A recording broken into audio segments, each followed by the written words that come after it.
Yeah, someone needs to do a modern interpretation of this book and just see how insane it gets. it would be called The Dead Ass. 1, 2, 3, 4.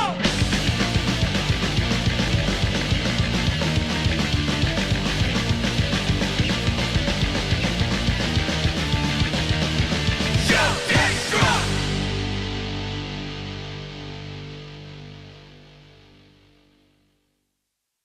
Hey, everybody. Welcome back to the Shelf Destruct podcast. Sorry for a little bit of the delay on this episode. We intended to record it right after Christmas, like we said we were going to, but then I actually ended up getting sick and I lost my voice and could literally not speak into a microphone coherently. So we're a little bit late, but we're still going to have fun. Guys, it's great to see you. How was y'all's holidays? Man, it was great. Flew by. Took a little bit of time off of work, but got to see all my family. And Wells is at an age now where he's like really starting to get Christmas and New Year's and starting to sort of piece things together. So that was a ton of fun. But per kind of this podcast, started a new tradition, which I think I'm going to continue. Which is reading on Christmas Eve. This was like really cool. So excited to dig into this one. But Jensen, how about yourself?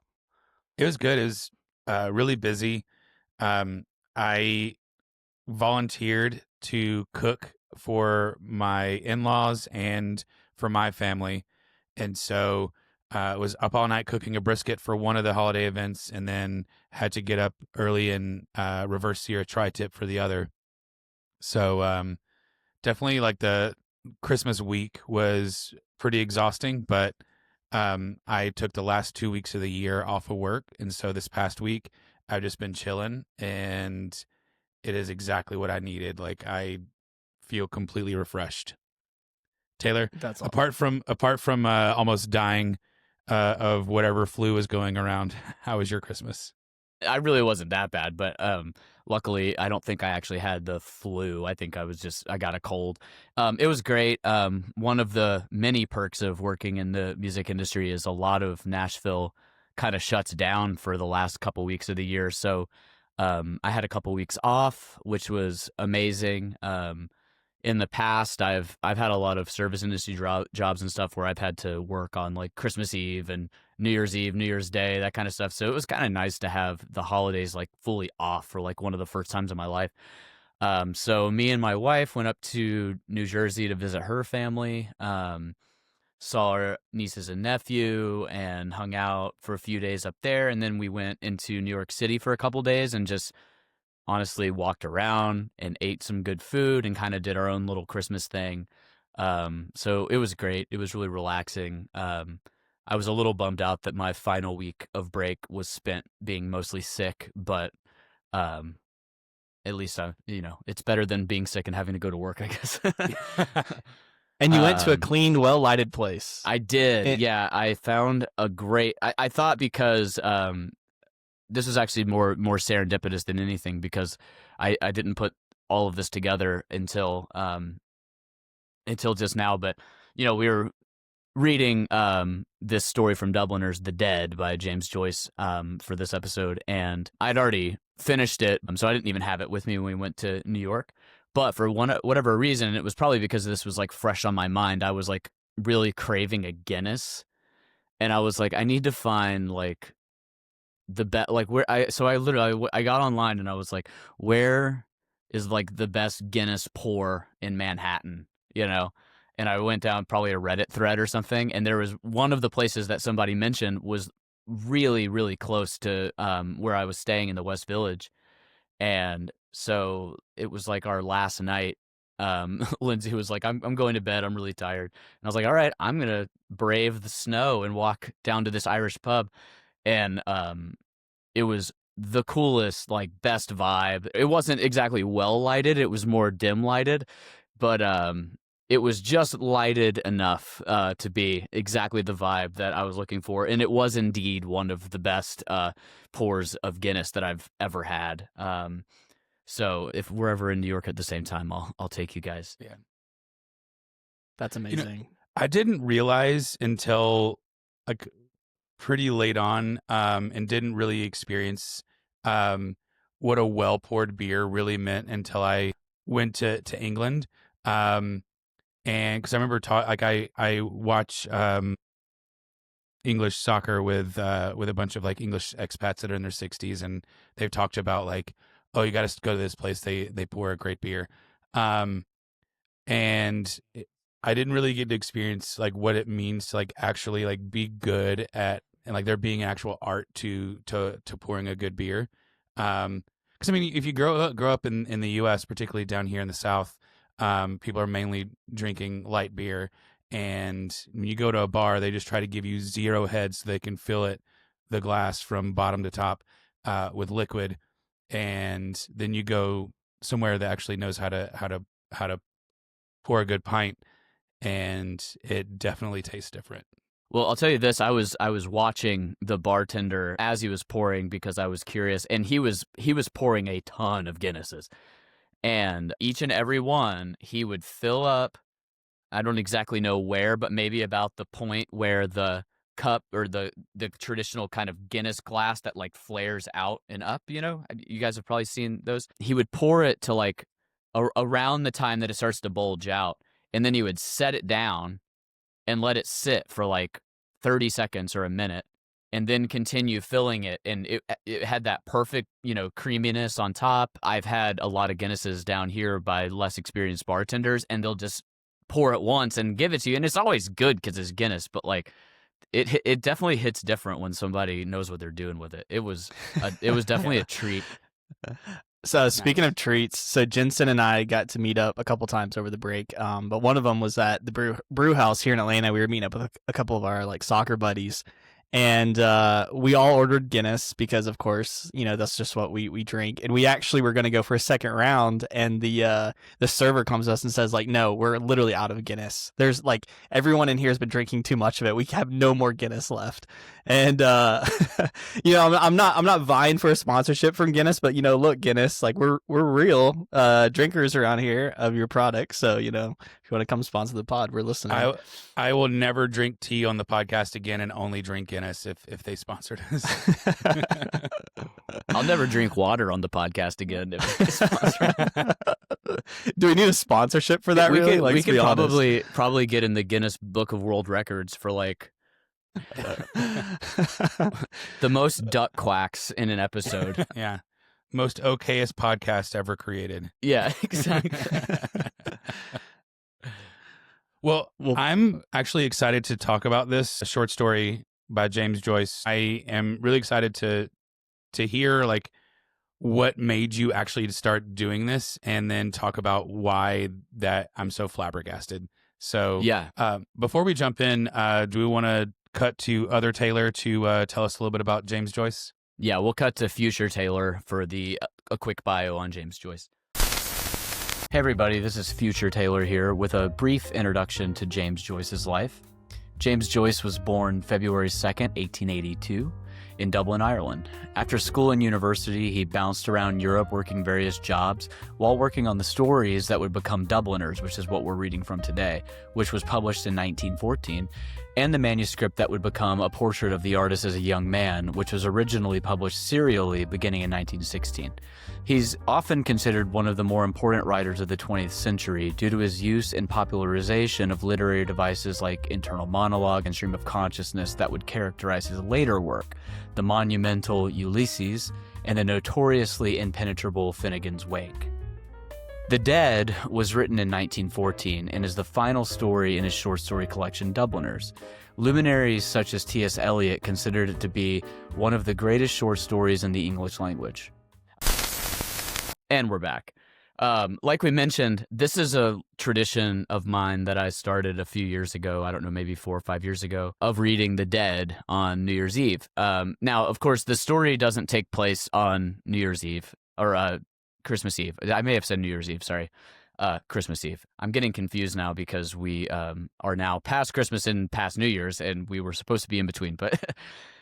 regardless, so I like to read this on Christmas Eve. The story actually takes place on January 6th, which we'll talk about a little bit more as we get into the story and the themes. But that's actually a little serendipitous because I think we're now only a couple days removed from that date, which ended up kind of working out. But Anyways, this is my yearly tradition. I'll tell you my like kind of quick reason why I tend to read it. For one thing, it happens during the Christian Christmas feast that was celebrated in Ireland. We don't tend to celebrate Christmas as structured today as they may have. This story, I believe, was written in 1907, so it's it's almost right at 120 years old now, which is kind of crazy. So the story, it has Christmas themes. Everyone's getting together, kind of talking about the past, talking about people that they knew that aren't there anymore, singing songs, having kind of a festive evening. And that reflection continues on through the end of the story, and that'll develop more as we continue talking. But for whatever reason, that's just why it just kind of clicked with me for this particular holiday. So I like it because it elicits in me the opportunity for similar reflection, sometimes to an existential crisis inducing degree as it did this year. But I'd love to hear what you guys thought about my masochistic tradition. Well, before diving too far into the actual plot points of the story, I did just want to touch on the fact that I will now make reading on Christmas Eve like an annual tradition. Typically, I think what I had done in the past in trying to finish a short story of some degree, or at least maybe like doing the last bit of, a book I'm reading, or just trying to end something on Christmas Eve. But because typically what I've done in the past is, I'll just sit in front of the TV and like watch a Christmas movie, and there's nothing wrong with that. Good time to veg. But it was really cool to, I turned down all the lights other than, my Christmas tree and like some of the, garland we had in our house. And I made myself an old fashioned. And, Brenna was sitting on the couch next to me. She ended up falling asleep. So it was just like me and like my kid was asleep. It was really quiet. And I made kind of an effort to like sip the old fashioned. Like I was like, I'm not going to get up from this spot. So like I poured like a nice hearty old fashioned, and I was like, I'm going to drink this one old fashioned while I read this one book. I'm not going to move from this spot until both are finished. And man, it was so wonderful. If it was just a really, really just engaging and calm and complete experience. And I now I'm going to make sure I do this every time. Now, again, I won't go into the plot points. It took a left turn, as we discussed a little bit in some texts. And I was like, really like, there at the party and, kind of like, everything was sort of coming together and I could see myself there. And then it ended and I was like, now I have to go to bed? Like what? So we'll get into that. But just wanted to share that experience in itself was really great. Jensen, how about you?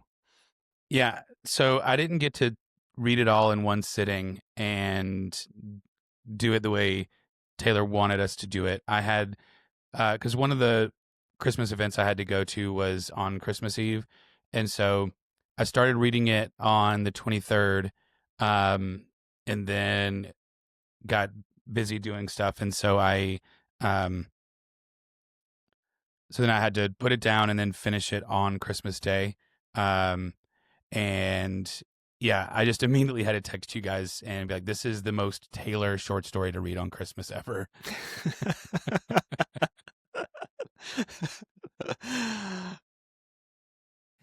Fair enough. I'll take that. I guess I didn't think about it as being quite so. I think it's because I've read this so many times, and I just recently finished my associate's degree, and one of my last classes was a literature class on. It was kind of like a survey throughout modern world literature, essentially. So we kind of ended in the modernist era and actually read this story as part of the curriculum. So I actually ended up reading this like twice this year, and then I wrote a little bit about it too. And I think because I had like so academatized the story, having thought about it after multiple reads and then written about it, I was thinking, I think I hadn't felt the story in a while since like the first couple times that I read it. Like, I feel like I do that with things. It's like, sometimes that initial emotionality that something evokes kind of lessens, the impact kind of lessens over time, as you try to maybe delve into a story a bit deeper and figure out how a writer as good as James Joyce wrote the thing technically. Like, as you start to think about some of the minutia and some of the just the mechanics of the writing, which I tend to do after multiple rereads, just trying to figure out, like, how did he put this together? You know, how did he literally do it technically? And so I think the emotional weight had been a little bit drained out of it until I reread it in this context, literally on Christmas Eve, in a similar scenario to what Will just described, and the full weight of the emotion hit me again, which was a little surprising because I kind of forgot how hard it can hit. And I also think that part of that is what I harp on constantly, which is reread stuff a lot, especially like if you find something that you like, just reread it, make it a point to reread it at least every year or something like that, and see how it grows up with you. Because this story, I don't think makes much sense to people who aren't married, for one thing, or at least not in like a long-term romantic relationship of some kind. That, like, you can understand it philosophically, you can understand it mechanically, like how he's embedding these themes and all this kind of stuff, but it's really hard to understand it on a fundamental emotional level if you aren't somebody like Gabriel from the story. You know, you aren't a married person, or a partnered person, you could say. That and like it that is just something that you're just not going to get when you're 21 that you very well could when you're 31 because your life has changed so much. Yeah, it's definitely, it gave me a lot to think about, and I think that's why I initially was drawn to it, is because, you know, Christmas Eve and Christmas, all these, it tends to be so nostalgic just by its nature. And when you throw in, when you mix a little bit of nostalgia with a little bit of guilt, or like a little bit of like, with this story, like it invoked in me not so much guilt, but like this almost like despair of like how time is going by very quickly. That coupled with nostalgia is just like a recipe for emotional breakdown, you know, in the right context. So it definitely, it hit hard this year. Did you guys have a similar reaction? Before we get into that ending and kind of the hard left turn, I do want to hear y'all's thoughts about the toast or speech that Gabriel gave. There's this like one section, and we'll do another edition of Jensen Tries to Read Out Loud. Would you mind, actually, before you do that, would you mind just giving a quick synopsis of kind of the story? Just 'cause I feel like we talked around it for a second. So if people are listening along and they haven't read it and they, you know, maybe won't read it and they want to kind of have more context as to what's going on, just give them a quick overview of what we're talking about. Yeah, for sure. The Taylor's Excuse coughing. me, that's going to happen. Yeah. Ugh. We'll just cut around it. I'm doing my best. Yeah, so the Dead, which is a short story that is in the collection by James Joyce Dubliners, which is around 50 or 60 pages. And the story centers around Gabriel, and he's going to this party on January 6th. It's a very important day just throughout history, I think. Yeah, we'll get to that. Yeah. But his aunts throw this party every year, and he's gone, you know, I guess since childhood. And he arrives, and the party is already kind of underway, and it starts off and it just feels like merriment mixed with nostalgia, seeing people that you don't get to see very often, talking about plans for the upcoming year, to going on trips together, trying to reconnect with these people that are part of your family, or at least like a close part of your life, but you know, you've become a little bit distant, and the adults sit down to have dinner, and this is, Gabriel is fully into adulthood now, and so he's sat at the head of the table and is asked to give a toast, and so he's prepared for it. And as he's spending time with these people, he realizes that the toast that he's prepared doesn't quite seem right. He has this quote from a book. I can't remember. I'd have to go find it, but and he feels like, that doesn't feel right. I feel like it kind of maybe even go over some of their heads. So it really feels like he just kind of riffs this amazing speech as he's sitting at the table with these people, and he's talking about the culture of the Irish people, and the cornerstone, the centerpiece of their culture is hospitality. But then he says, and this is where Jensen tries to read out loud, "A new generation is growing up in our midst, a generation actuated by new ideas and new principles. It is serious and enthusiastic for these new ideas and its enthusiasm, even when it is misdirected. I believe in the main sincere, but we are living in a special and, if I may use the phrase, a thought-tormented age." And, he goes on, but like that section like really stood out to me. And it's funny, like you said, it was written around 1907, and I as I'm getting older, I'm in my late 30s, and the more things change, the more they stay the same. I read that and I hear myself feeling that and being like, yeah, we have a new generation coming up. Educated or overeducated is one of the things he says next. They are a thought tormented age that they're growing up in. Same as it ever was, right? I mean, Yeah. it's so interesting because I remember kind of making a mental underline of that too, that particular line, the thought tormented age. It just seems that at this point, I've read so many writers from so many different generations, and almost all of them, all of the great ones that I tend to like, all have a very similar idea like that. Their age was characterized by ideas. And these new ideas, these almost insurgent ideas, is how it feels to a lot of these people. It's like these ideas are they coming from nowhere? Where are they coming from? They seem like these ideas are capable of kind of disrupting the whole fabric of what we're doing. And at this point, with as many examples as I can come up with and think of, I think of people like Dostoevsky, who, would have had a similar thought in the 1860s, which would have been 60 years or so before Joyce wrote this line. And it's like every generation. And then in the in the 90s, you have David Foster Wallace, who's almost says the same thing about the way that we interface with entertainment and technology, and how it's maybe changing the way that everything is going to be done from here on out, and all this kind of stuff. And at this point, with all of those data sets or data points, it just seems that maybe this is just fundamental to the human experience. What do they like? Maybe man is the thought tormented animal.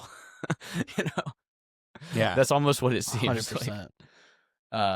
Thought tormented animal. That's good. Yeah. It makes me think of that effect they do in film where they'll have the camera on a dolly and they'll move the camera backwards, and at the same time they will zoom in at the same rate.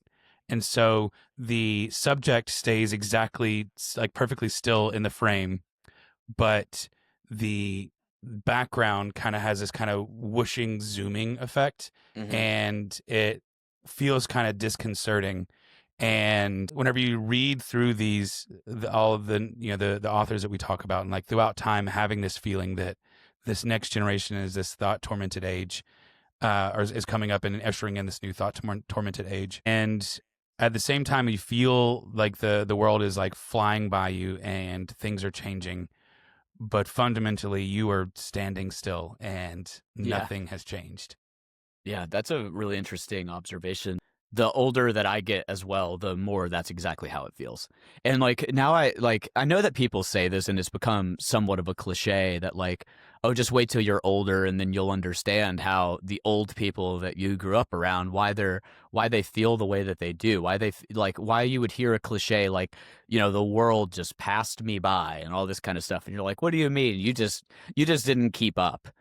And it's like, there's no keeping up with this kind of stuff that we're talking about. Like, because so much of it is like inculcated like at the root level of the generation, where like I think about like my nieces and nephews, like they understand cultural references of stuff that I've literally never seen in my life. And there's like no way for me to have seen it because I'm not like, even if I had TikTok, I wouldn't see it because I'm not going to be fed the same algorithm, based on my interests or whatever it may be.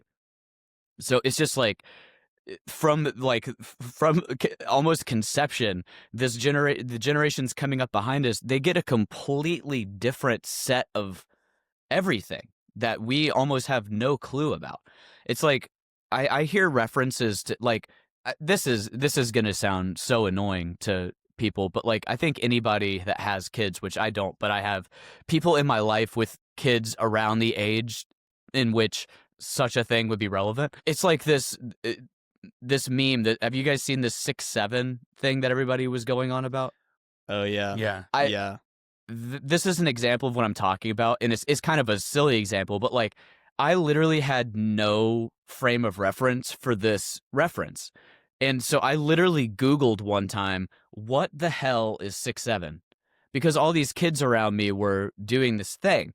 And so this is kind of what I'm getting at by using a kind of a funny illustration, is like, this is why it feels like the world is passing you by so fast and that you can't keep up, is because you literally can't keep up with things that you have no idea exist. It's like, how can I keep up?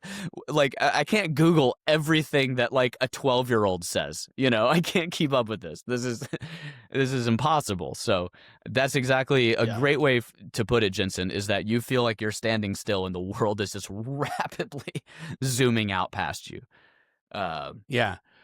It's funny. And as an aside, it also, I mean, I can think back to whenever I was younger and we grew up in the South, and, we grew up going to church, and our generation brought back or brought skinny jeans back, or for the first time, I don't know. But, then you would have we were in the trenches, dude. We fought for skinny jeans. That's what we did. Yeah. But like we had skinny jeans, and then you would have like your 40-year-old pastor throwing on skinny jeans, and you're like, what are you doing, man? Like just be 40. That was the equivalent of him Googling 6'7". He's like, all the kids got skinny jeans. Why? Yeah. Yeah. And now I feel even more sympathetic, because the closer I get to 40, the more I realize that it's not that old. And so I'm like, why can't a 40-year-old guy wear skinny jeans? But I guess it would be like a 40-year-old guy now who like gets like a like super baggy pants and like a tote bag, and with like a matcha latte or whatever. Walks around like, going 6'7". Yeah. The performative male meme or whatever. Like, see, I feel like I'm too old to dress like that. Which I'm probably not, but it's still like, that's the generational disconnect that I feel. But I guess that's why I'm not cool. So let's get a little bit into the plot and the themes. So Jensen mentioned that the story does take place on kind of particular date. And it's actually important because it's maybe not super well known to us kind of in the American context, because I feel like, at least growing up, I don't feel like the Protestant like liturgical calendar is as strict. Like there's a lot of like feasts and holidays with that the Catholics recognize that Protestants kind of don't bother with. Like I remember being at churches where they didn't even like observe Lent, So for those of y'all that didn't know, like I didn't know until a few years ago, is I guess January 6th is the Feast of Epiphany, which is part of the liturgical calendar, which is the night, or the night that we observe the three wise men knowing that Christ is God manifest. So that's the epiphany that they have, is that this baby that they're visiting is God incarnated. That's the Feast of Epiphany, which is very important because somebody as good at writing as James Joyce knows that something that happens on the Feast of Epiphany means we need to be on the lookout for epiphanies that may be happening Yep. with our characters. There is an epiphany. There might be more than one, but there's a very big one at the end that we will get to. I just want to lay that little context out. Also to kind of understand why this works as a Christmas story, even though it takes place, in early January, because of the way that like holiday calendars within different religious contexts work. Especially different countries observe different feasts and stuff that we don't normally have time for here because we have to go right back to work on, January 26th, or December 26th. Taylor, that's that's super insightful because I didn't know that, and I guess I didn't pick up on that. During the reading, what I did say, just from a more like visceral standpoint, was I really want now to do a holiday party akin to this. Like this is so lost, I think, on our culture in general.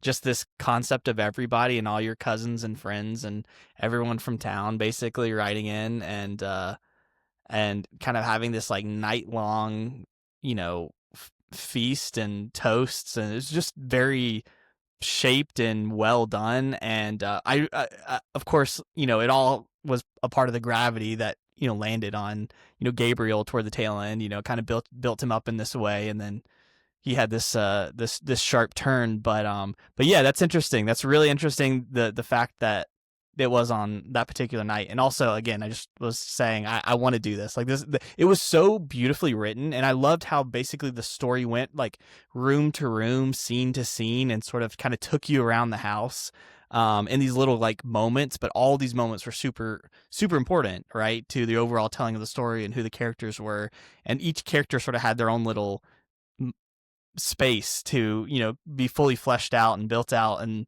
then you got to kind of see how all those personalities intermingled. But it was a really cool place, really cool way to tell the story in this singular home. And I remember I was talking with Jensen about this actually, when we met up, and one of the things that I loved was when they're leaving the house and it's really late at night and they're getting in the cab to go to where they were staying, that whole like everyone's saying goodbye like 500 times and they can't leave. It's like, oh yeah, we're leaving. Yeah, I'll see you. It's just like, which is the opposite of an Irish goodbye. Yeah, which is ironic. Yeah, which is completely ironic. But I just knew that moment. Like I've been in situations where it's just you're trying to leave, and it just was so well written and so real.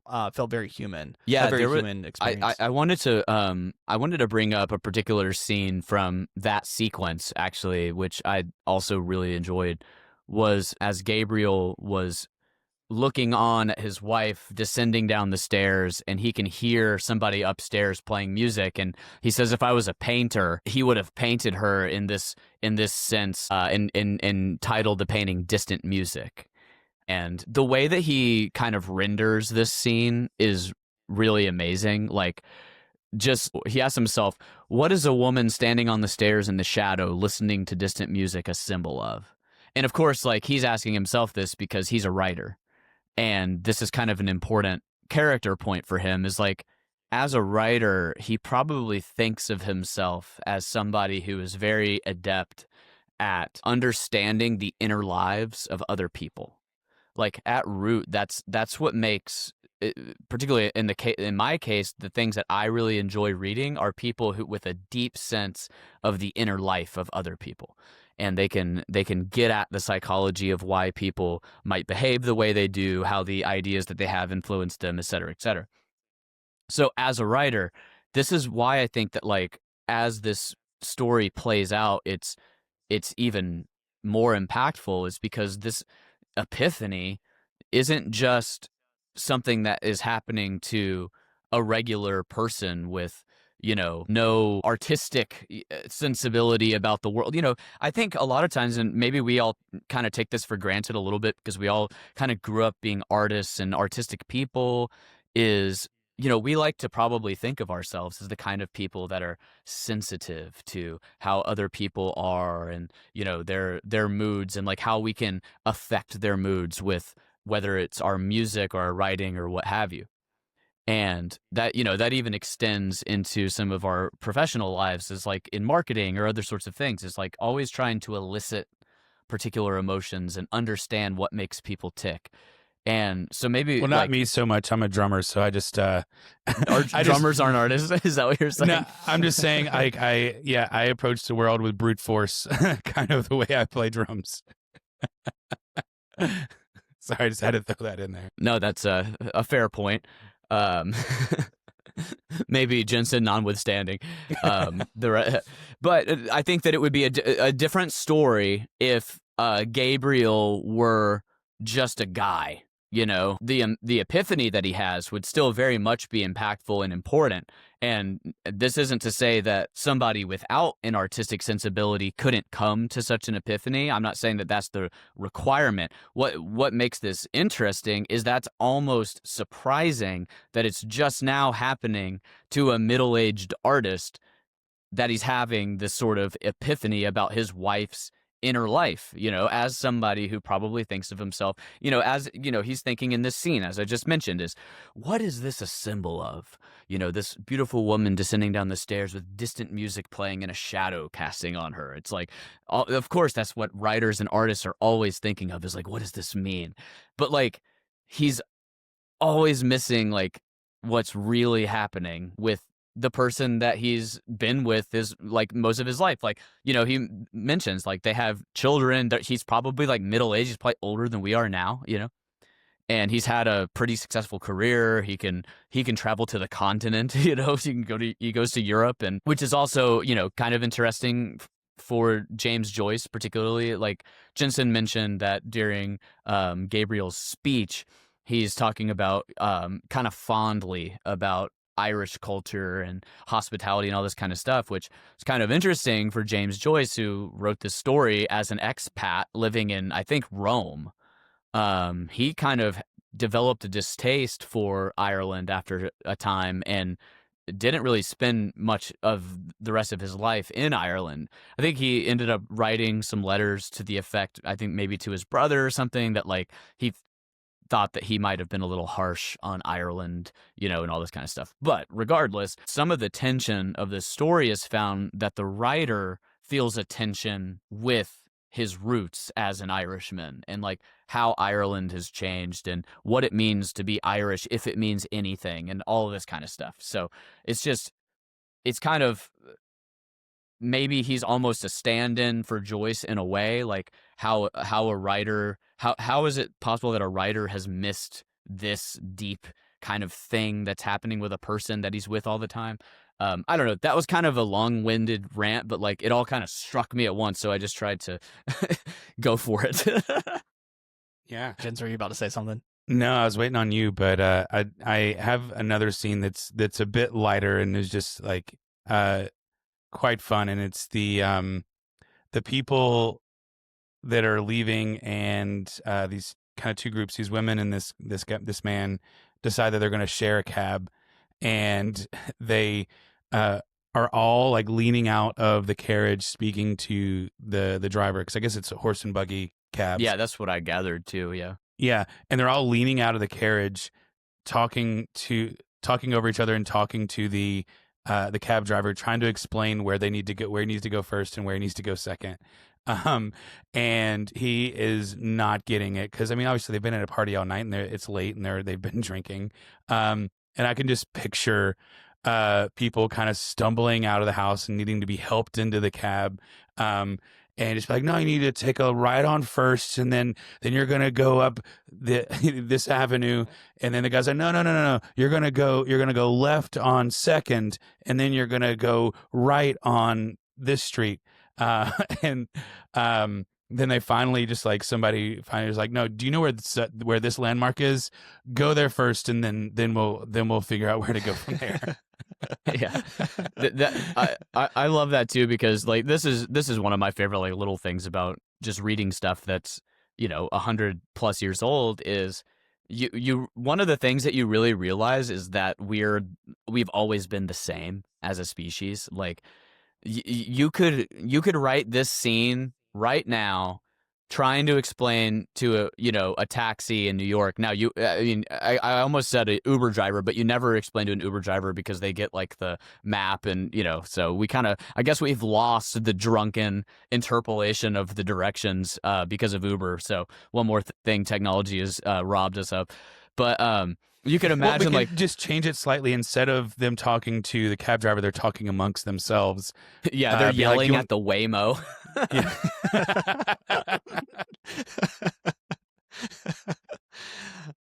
Drunkenly yelling at a Waymo in like a Irish accent. That'd be hilarious. Yeah, someone needs to do a modern interpretation of this book and just see how it would be insane called gets. it'd be called The Dead Ass.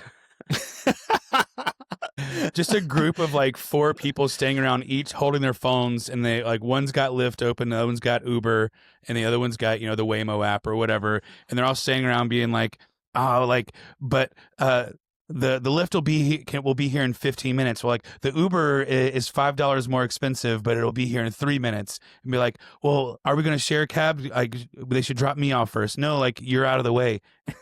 Yeah. There's so many scenes where I feel like I either know these people or I am this person. Like there's the guy that's kind of obnoxious, and then there's the guy that they're like, oh, watch him, make sure he doesn't drink too much, or then there's the family member that's always like, oh, you need to come spend the holiday with us this summer. You need to come to the beach with us. And you're like, no, I got plans. Like, and then they do the whole guilt trip, and then you still got to like, oh, well, I'll think about it. No, it's amazing because that is such a, like, it must be a universal thing that like I'd never really thought about having those little mundane interactions throughout this story that you're like, wow, that's exactly how we and I behave now with people. And that was a great scene too, where she was, I think one of maybe his cousin or something was trying to invite him to, come back to Ireland and visit like the coast with them. And he's kind of like, I don't want to do that. And it's like how we probably feel with a lot of our distant family, like that I don't have any distant family because both of my parents are only children. But if I imagined that I had distant family, one could imagine being like, I don't want to go to like Panama City with you guys. Like, like I want to do my own thing.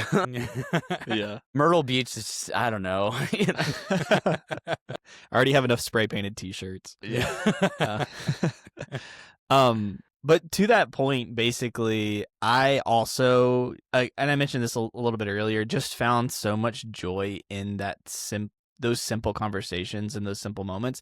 And it's a testament to him as a writer, because how do you make something that is so seemingly mundane, just the little, oh, you should come by. How do you make that interesting? How do you turn that into a story worth telling and, a narrative that you want to follow? And, it's so amazing. I found myself really just living there amongst all the characters as it was going through the night, and really just wanting to be there, really wanting to spend time amongst them, but B, just seeing, to your point, myself in all these moments and how I would react. And in a way, I could almost know what he was going to write next because it was so human, right? Like I could like almost know how he was going to react naturally because he just said things that were so real. I loved that. And I think also kind of, and I know we're getting toward like the tail end of the book, we're talking about the cab and kind of moving into that, but that is what made the ending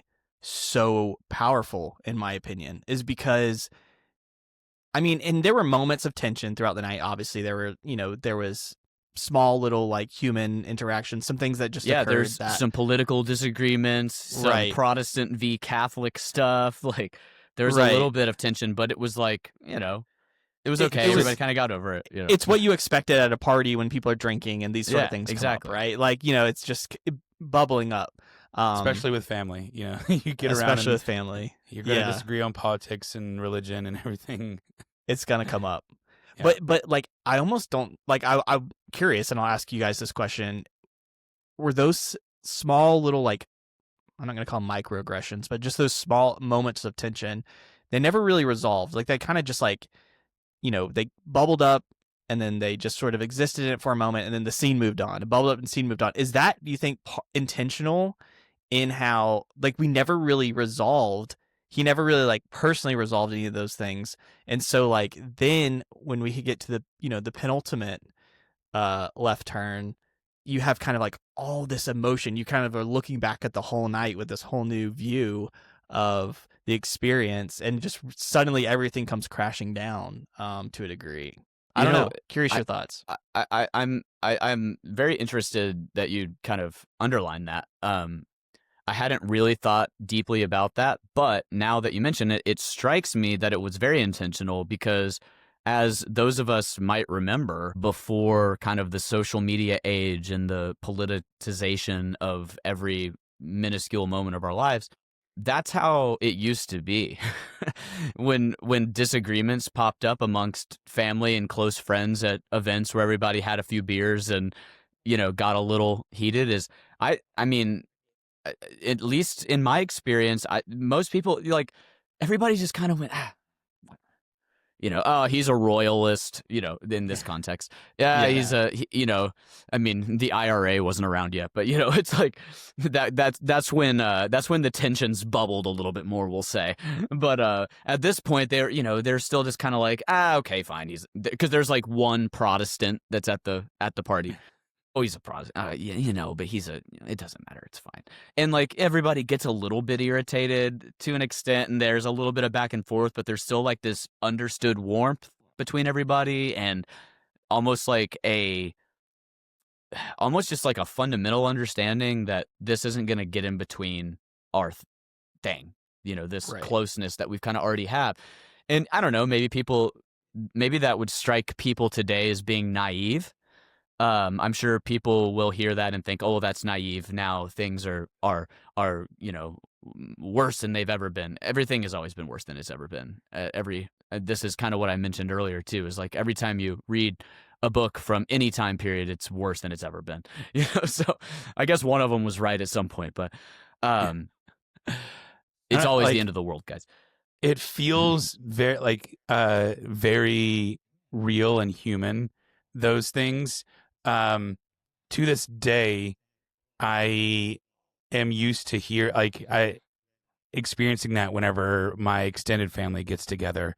You're gonna have the one aunt or uncle that is harping on the cousin because they are a different political persuasion than the person, and there'll be a little bit of bickering, but at the end of the day, that like if either one of them were in trouble or needed something, like they would still be there because you're family, and Yeah. you can bicker and fight and be like, oh, you filthy royalist, but you're still there, and so like it didn't really occur to me that there was a connection between that and the ending, but I could definitely see how, like, if you think about the journey that Gabriel is on, like we're watching him kind of move through this party, and he's having these family interactions that we've all had, where some are pleasant, some are maybe unnerving, some can be frustrating whenever you have your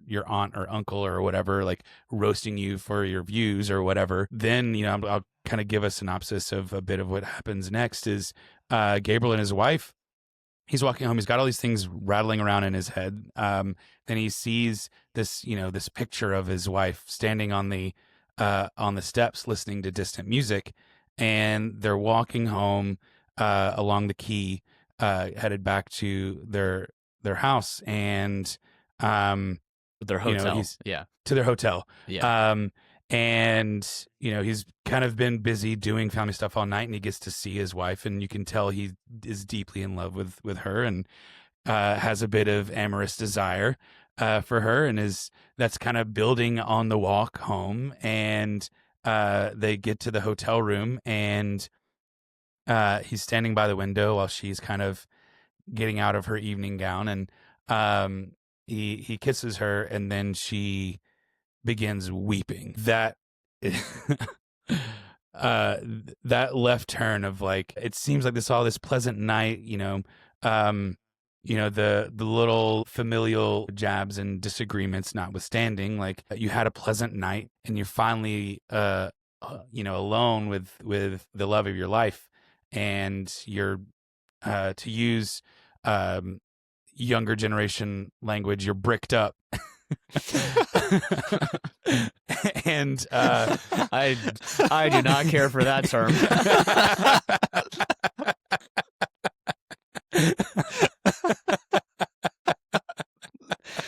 It's not what I'm gonna Google. Yeah, Yeah. He's That's giving his not- wife that's the not riz, going in the hashtags. And then she just starts weeping, and you're like, "Whoa, what the f- just Jesus. happened?" Yeah. So Brutal. yeah, that's literally the feeling I had reading it. Like, I'm like, "Whoa, what?"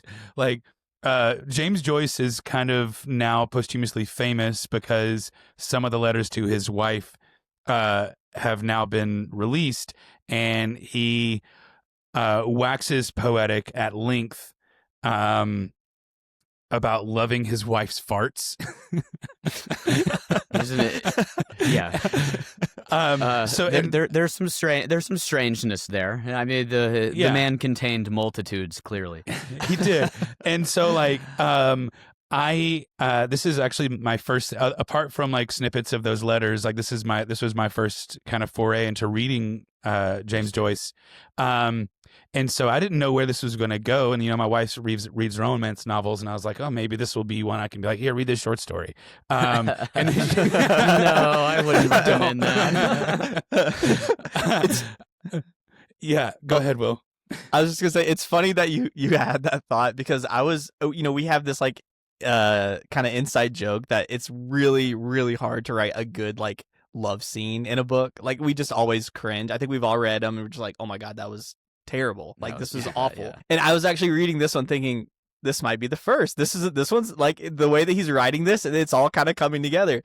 And then bro drops an absolute hammer on the moment. Yeah. And I just remember, I mean, again, remember where I was reading this, sitting in front of my Christmas tree. Brenna's asleep next to me. I'm like almost like basically finished, my hefty old fashioned.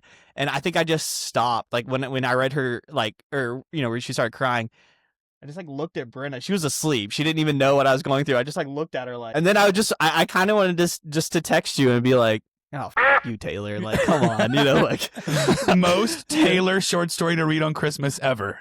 Yeah. I don't know why I'm like this.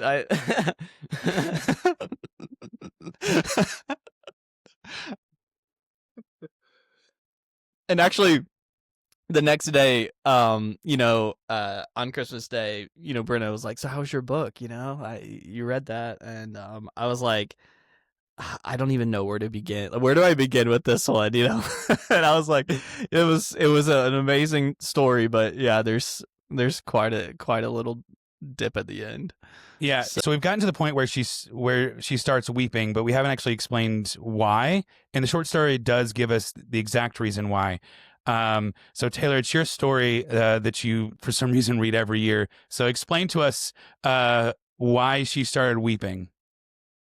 So, like I previously mentioned in the scene where she's ascending the stairs and Gabriel is kind of waxing poetic to himself about, painting this picture of her listening to distant music. And so there's music playing. That's kind of where it's left. And then we end up in the hotel room. And like Jensen said, she begins weeping. And of course, he asks why, what's going on? And so it turns out that the song that she was hearing reminded her, because it was a song that she hadn't heard in quite a long time. And it was a song that someone used to sing for her when she was a young woman, like very young. I think she mentions maybe she was like 17 or something like that. And it was sung to her by kind of the first love of her life, this man named Michael Fury. That name strikes me now as like a radio shock jock or something. Like, I'm Michael Fury. Thanks. No, I'm sorry. I just killed the mood. Um, just You got to bring some levity into this because yeah, it I have to was. try because it's so gutting. But anyway, this boy, kind of a teenage romance that they have, used to sing this song for her, and it takes her back to this time when she was, she kind of thinks of herself as just being like young and beautiful and, sought after. And this boy like was enthralled with her, and um, he dies very, very young, tragically, and she sort of blames herself for his death because he comes to her one night before she's supposed to leave town. I think, am I correct that she was meant to go to like the convent or something like that, or did I misread that? Maybe she was just being sent to school. I might be misremembering, but the glass of whiskey that I poured myself was a bit thicker than I had originally intended. So it's possible I'm misremembering a few key details there. But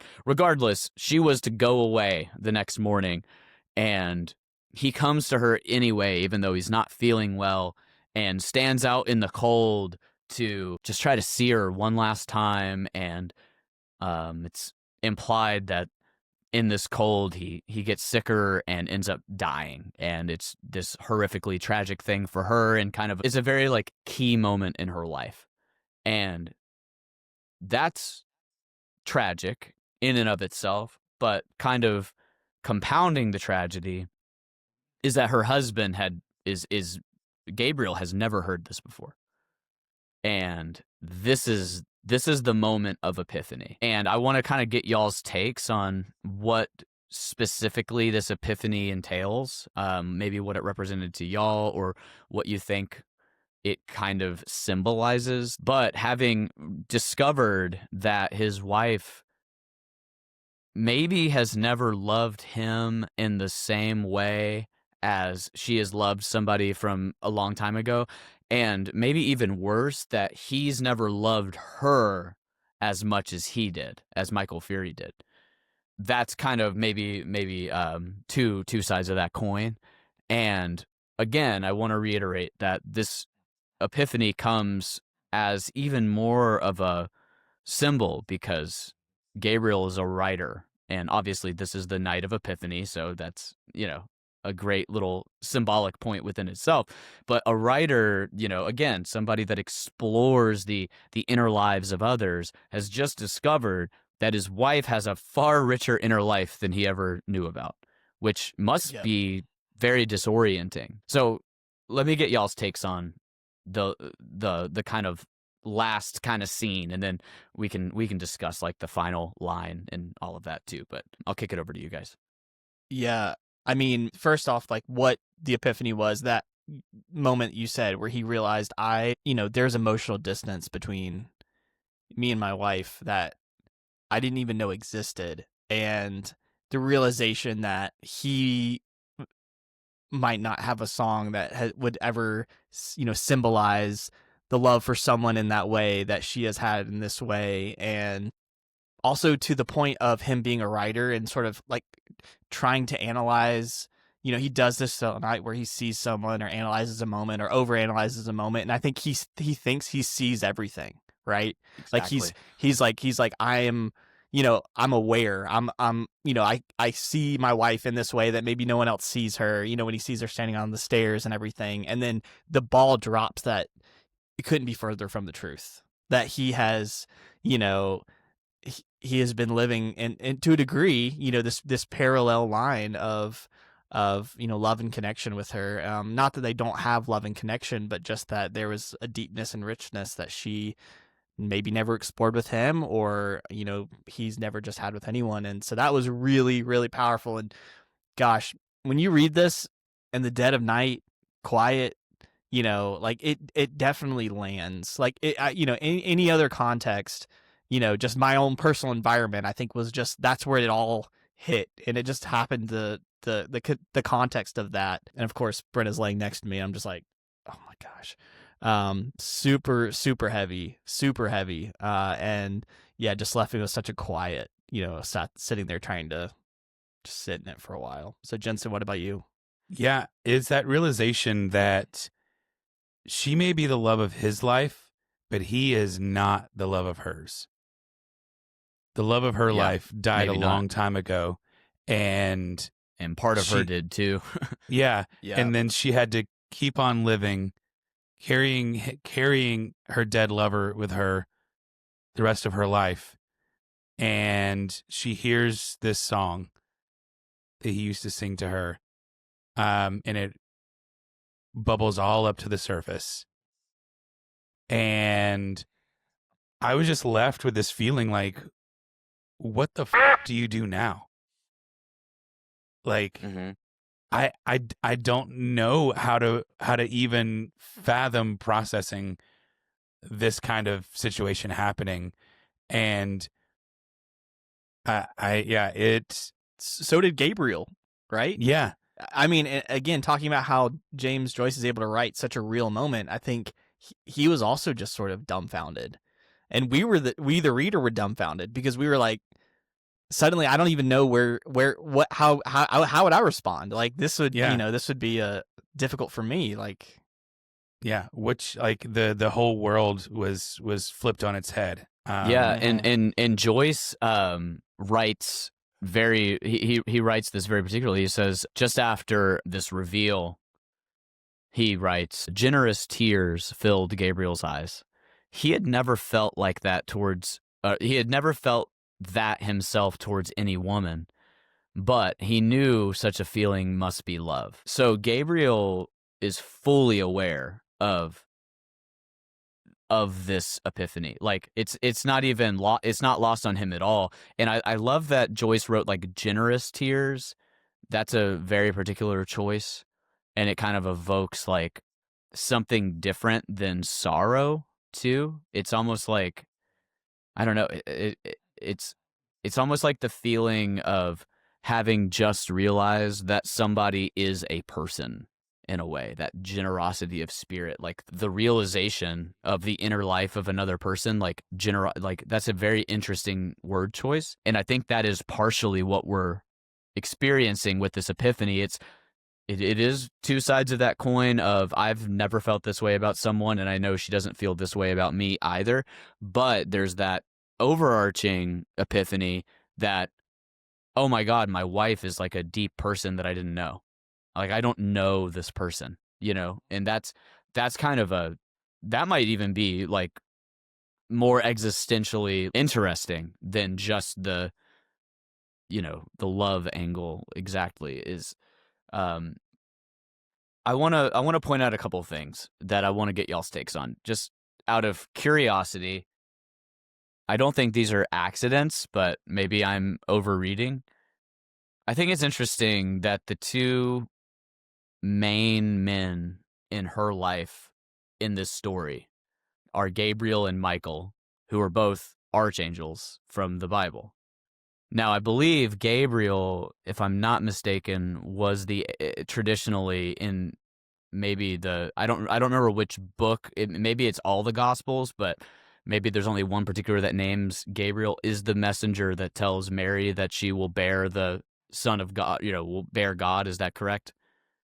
But messenger, I the one believe that so. the Yeah. the writer. messenger angel. Yeah. Mhm. Interesting point. But Michael is also named in the Bible as an archangel, I think, too. Which I just think is interesting name choices that you have these two kind of pillar figures in this one person's life who are named after angels, particularly Gabriel being named after the messenger angel on the night of Epiphany. Like that's too symbolic to be an accident. So that has to be he must be trying to get us to think first a little harder about that. I don't quite know what to do with all of that yet, like how that exactly connects, but it is very interesting that the messenger angel is he takes his name from that figure. Same with Michael. So anyway, I didn't think about that, but that is a really good point. Which is funny because Gabriel and Michael, and obviously having grown up like amongst the church and around the church, those are very commonly spoken. yeah, In the church, right? You know those names very well.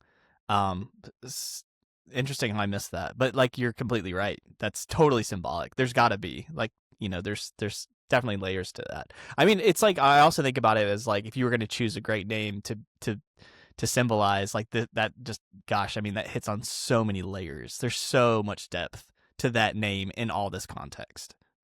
So very cool. Cool Yeah, insight. I think that you could basically take this epiphany metaphor as deep as you're willing to go with it. I mean, I can think of a lot of layers, you know.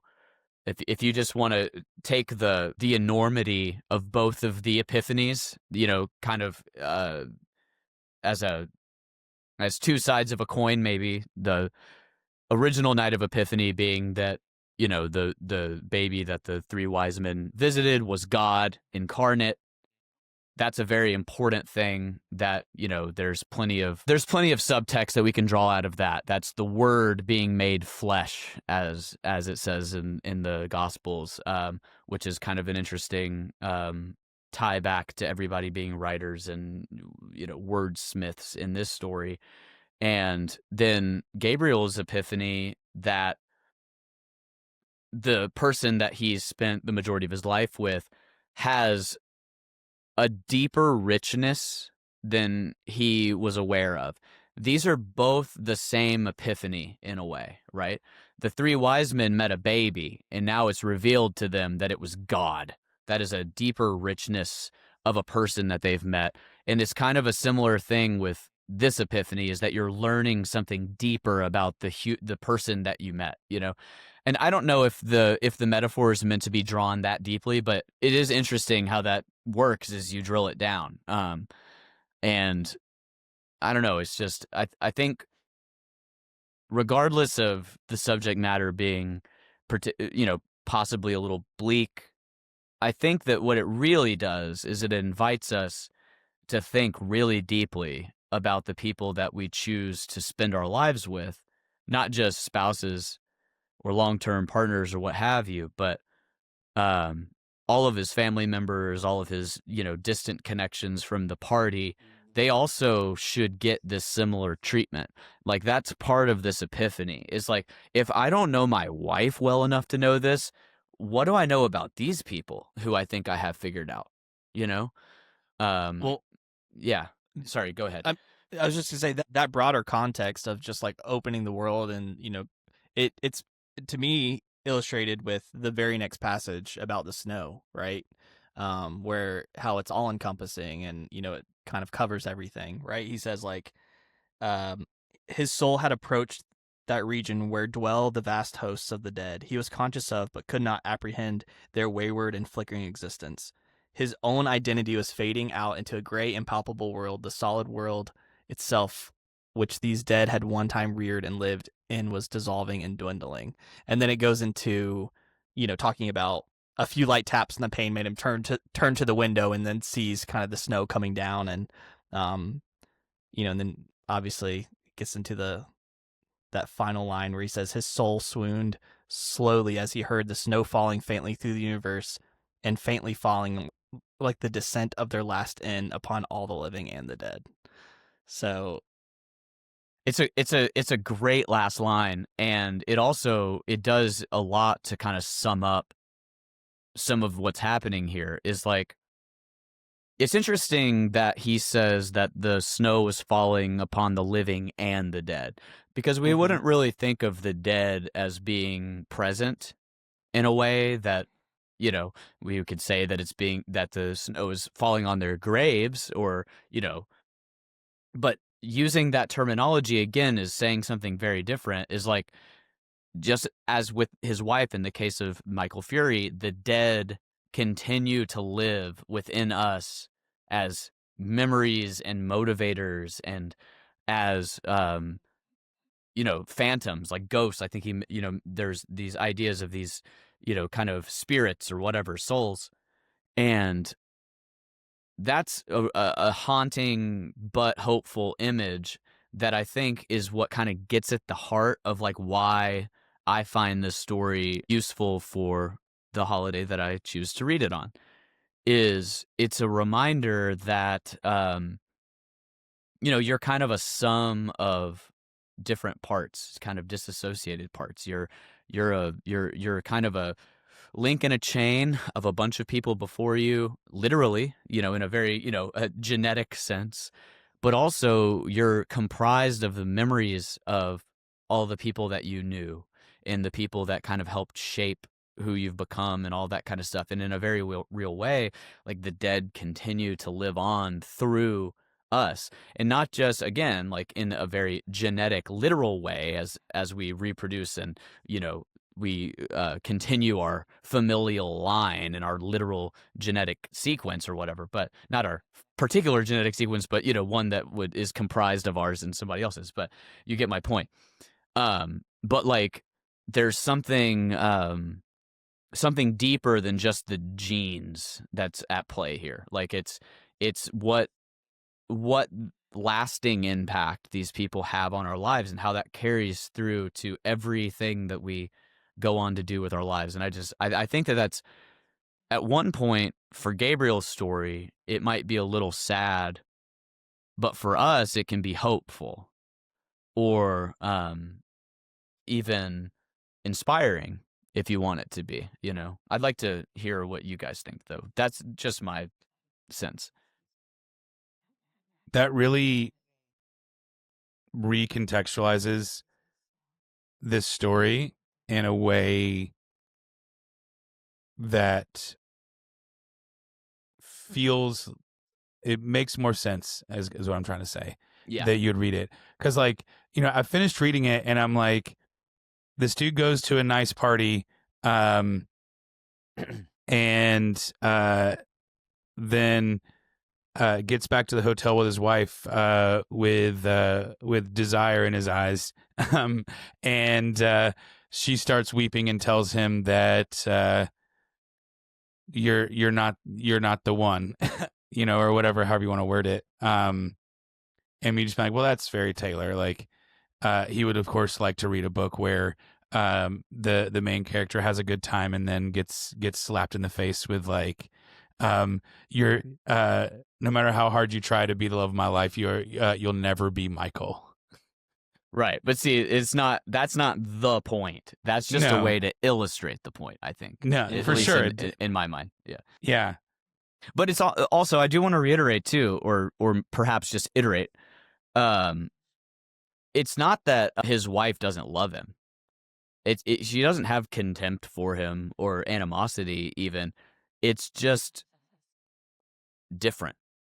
And I think that's kind of part of what's tough is like no two loves are ever the same. There's many, Yeah. And everyone speaks a different language in that sense, and there will never be two alike. And I think that's something that you asked at one point, what do you even do after this if you're Gabriel? And it's like, that's what you do, is you accept that the dead live on and our lives shape us into these very complex people with inner lives that maybe are never expressed into the outside world and maybe other people never completely aware of. But we may never be the same as people in the past in this context, but we can have something meaningful. It's just, it won't be, it can't be the same. It's not possible, I think my insecurity was showing a bit when reading it. No, I think all of ours is, and I think that was very much intentional. Yeah. Yeah, because I kind of was left with this feeling of that insecure fear of like, am I enough? And when I put myself in Gabriel's shoes in this situation, it wasn't anger or anything towards her. It was like, oh, I'm not enough, and I won't ever be able to measure up. And that's what was like, oh, like what do you do with this new information? That's tough. Yeah. And to be fair to you both, like, Taylor, you're right. She didn't say, I don't love you as much as I love Michael. She's like, she didn't say that, but he heard that, and that was his interpretation of the moment. And but a reality that he has to face, because you don't just weep like that and tell that story and hold on to that for, decades, without it having a real gravity. So, I mean, the reality was, yes, that was the case, is she loved him deeply, and maybe Gabriel just didn't realize that. Now he has to contend with that situation.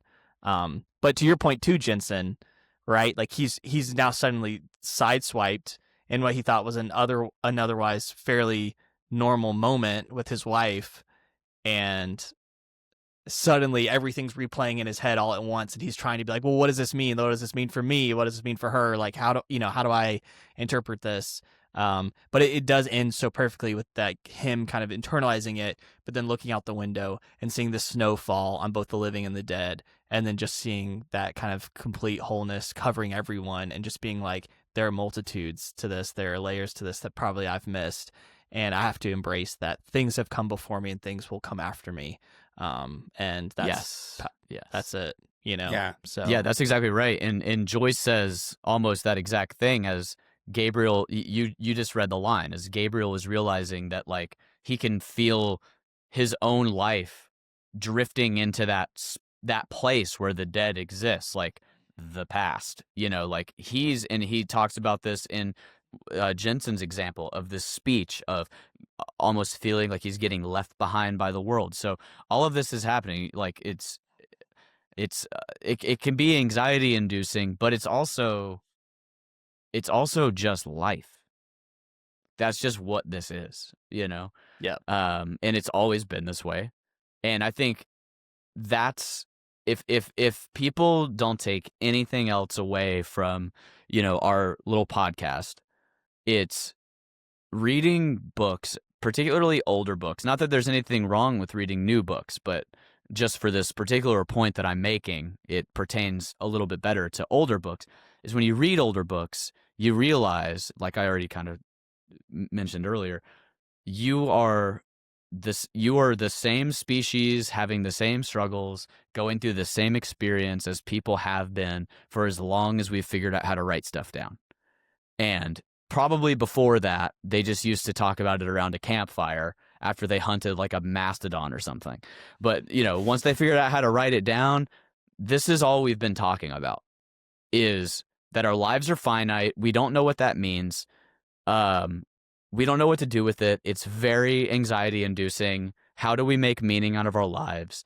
And this story does a very good job of putting you right in the headspace of examining all of those things, perhaps even a little bit, right in the mirror where it's not particularly comfortable and doesn't feel very good, but it's at least good for you, like taking a vitamin. It's not going to taste good, but it will be good in the long run. Is thinking about these sorts of things, like what does it mean to be just another link in a chain of a continuation of this experience that we call like the human experience. Like it's that, and to like really, like you had really nailed this earlier, that that epiphany that his wife has this rich inner life, and then carrying that forward to everyone, that there is much more going on that you don't see. Mhm. And maybe think about that. This is a really important point. I think that people refer to this concept as like the theory of mind, which is the idea that people other than yourself have an inner life. And although people's inner lives are expressed in a multiplicity of ways, like I've found out that like certain people don't have like an inner monologue, like where they literally have their language playing their thoughts in their head. Like people experience and interpret the world in a diverse range of different ways, which is fascinating, and even more reason to pause and wonder. And I think that there's a lot of wisdom in trying to remember this concept as you're in traffic, or as you're at Trader Joe's and the person in front of you has decided to make their cart perpendicular to the entire lane of the aisle. Or having a cartload full at the express checkout. Yeah, and sometimes it's particularly important in these moments because it can be very difficult to imagine that person has a rich inner life. Because they apparently have no self-awareness whatsoever, but perhaps that is just an emanation of some other deeper issue that is happening, or some stressor, or some blind spot of some kind. But in any way, everybody it's so funny. It's like you're unique, just like everybody else. Yeah. Yeah. It makes me think of I don't know if it was if it was an essay or a speech that David Foster Wallace gave. I don't know if it was Consider the Lobster or if it was something else, but like he talks about the banality of like having to go to the grocery store and being frustrated with traffic, and then everybody else is getting off work and going to the grocery store too, and like you're frustrated and you just want to like seethe and rage because there's 5 people ahead of you in the checkout lane, and him encouraging you to think that like maybe the woman in front of you with the crying baby is like struggling with her bills and is like has her own life going on and is just as frustrated and sick and tired as you are. Maybe you're Lobster? I think you're thinking of This Is Water. This Is Water. That's I think that is. Consider the Lobster is actually about whether it's ethical to eat lobsters. Which is interesting. A pod for another day. Yeah. Well, this feels about as good as any to, I think, wrap this one. I'll say, Taylor, you've created a new tradition for me. It won't be reading this Dead. book. It won't be reading The Dead. Not because I didn't enjoy it. But you can read the Gospel according to Luke, or you can read A Christmas Carol. A Christmas Carol. It has ghosts. It has dead people. It's just a little bit of an easier landing. Yeah, 100%. But really, really powerful story. So many things to talk about in this one, and I'm really glad you suggested this. I think this one will sit with me for a long time, and I will surely reread this. And actually, we mentioned this kind of at the beginning of the pod, but this would be another good one to read in like 10 more years. Like in 10 years, see how I feel. Like 10 years, see how it sits with me, and 10 more years, see how it sits with me. Maybe sooner than that, but it's great. Yep. Well, I'm glad you enjoyed it, even though it was a little bit of a shock to the system. I expect nothing less from you, Taylor. Yeah. What are we going to be reading next, Taylor? So, since we've actually read mostly stuff in this, I think the newest thing that we've read in this podcast so far has been, I think, 1961 or something, like with Mother Night. I think that was about when Mother Night was written, which is fairly contemporary, but we're going to push a little bit more into the contemporary era, I believe into the early to mid 2000s with Cormac McCarthy's novel, No Country for Old Men. Most of you, if not all of you at this point, have probably seen the fantastic Coen Brothers film that was adapted from this novel. There's a lot of debate about whether or not the novel is as good as the movie or vice versa. I know people with very strong opinions on either side of that debate. We will probably get into that in a bonus episode as we talk about the Coen Brothers movie, which is genuinely a great movie. I happen to really like the novel. I think it's really interesting. I think it brings up some interesting things to think and talk about. It's also a great, in my opinion, place to start with Cormac McCarthy if you haven't read any of his, just because just through our culture, this story is kind of familiar at this point. A lot of us, especially those of us of a certain age, millennials, have interfaced with this, or have at the very least interfaced with the villain Anton Chigurh, who is one of the better villains of our modern era. So I think this will be really fun to read something. I love Cormac McCarthy. I will say that there are definitely books of his that I like a lot more than this one, but I still do like this one. And I think it'll be a good place to start as we move into the modern era a little bit. We will be jumping timelines like a Marvel movie, dude. We're going to be going back and forth. So it's not going to, we're not continuing linearly as, you know, into the 2000s. We're just going to, I think that this book slots in pretty well with some of the stuff that we've kind of already discussed. You know, we let Albert Camus talk to us about his absurdism and what we do in the face of kind of an uncaring nihilistic universe with The Stranger.